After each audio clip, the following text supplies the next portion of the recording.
So there's this new baby coming, and I know you can't wait to hold him or her, love, squish, cuddle, lick, all the yummy things, but just holding the baby might not be the best thing to serve these new parents. So let's talk about postpartum and all things you can do to help this new family get back on their feet.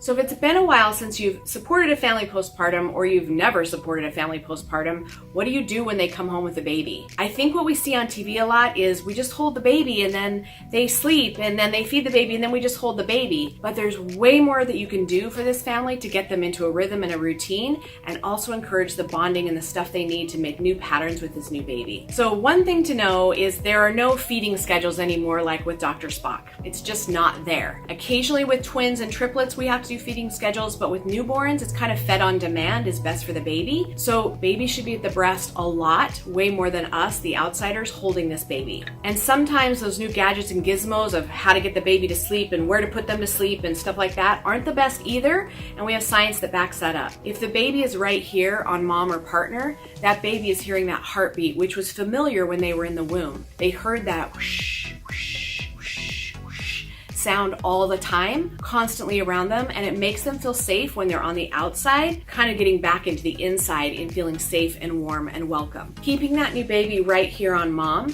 helps her see the feeding cues, feel the feeding cues, and let that milk supply come down. There's even a great website called birthpsychology.com where you can get the latest information from scientists on what the best way to help program this new baby's patterns by holding, touching, cuddling, and encouraging the bonding between those parents. What science has shown is that there's a beautiful hormonal blueprint that's meant just exclusively for mom and baby during those first few weeks, and those hormones and pheromones are meant for them to establish bonding and a rhythm and a routine. And the more they stay together, the better that's going to be for everybody. So the background for all the things that you're going to do to help this new family get established and a good routine started is making sure that baby feels love, connected, and trust with the family environment around them. So if you're coming into town early to help support this new family, you may arrive a week or two before or somewhere around the guest date, the due date, and you may not realize it, but you put pressure on that new family to get this baby out if you have to be back to New Jersey within 3 weeks. So maybe when you come into town, get to work, finish up tasks around the house, get the baby clothes washed, do what will make mom feel relaxed and calm, let her get a nap every day because she's baking that baby's brain at an accelerated rate those last 6 weeks,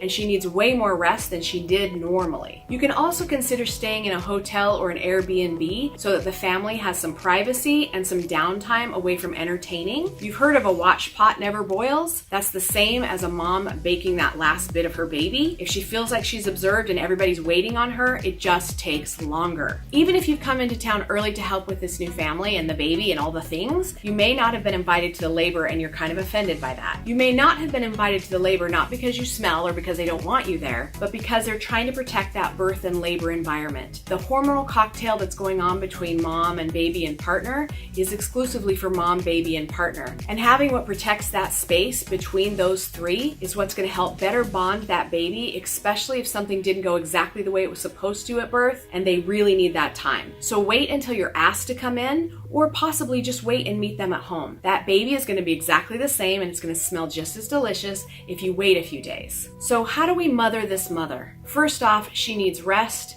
She needs a safe and quiet environment, and she needs a lot of skin to skin with this new baby. Keeping those two together while you're making sure the house is tidy, the food is cooked, the dog is walked, all those extra errands are run, so all she has to think about is this. Her main decision should be, should I sleep on the couch or in my bed? Main decision.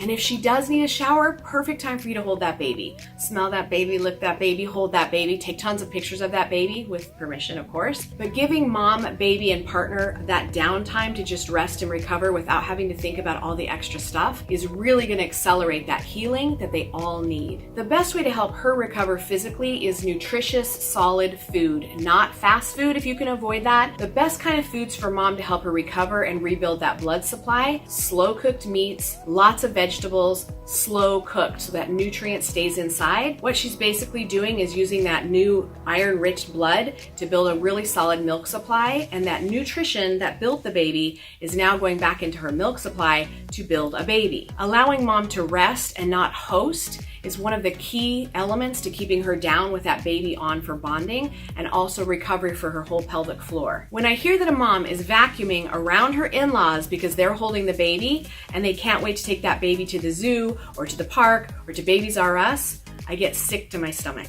Mom should be down holding that baby without any judgment of why she's not out hosting and bonding with this new baby. One of the most supportive things you can do is allow mom private time with that baby without having to make any excuse, no judgment. If she needs to sleep or just take some downtime with the baby, let her do it. It's her baby, and these days go by really fast. If she needs a shower, and that's a good time for you to hold that baby, hold the baby. If she gives you the baby because she does need a nap, hold the baby while she takes a nap. But let it be mother and partner guided, and they're gonna feel more supported than ever before. So remember that the background of all of this postpartum support is for the baby first. Allowing that baby to feel safe, connected, and trusting of their new environment, allowing the mom and partner to rest and recover and figure out these new cocktail of hormones for bonding, and getting nutritious food so she can build up a really good, healthy nourishment for this new baby.